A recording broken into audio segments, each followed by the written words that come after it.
મારું નામ અંસારી મોહમ્મદ સરવાર અહેમદ અલી છે.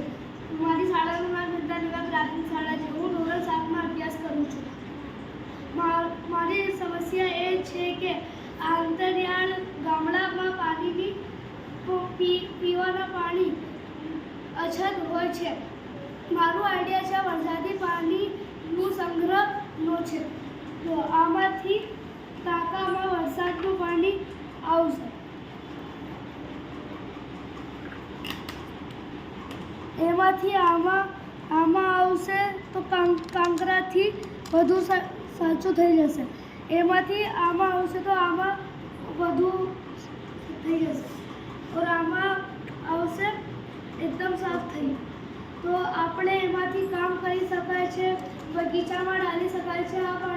આ પાણી બહુ સાચું થઈ જશે.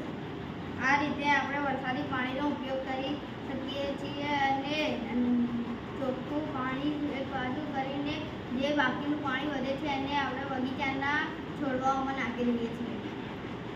આભાર.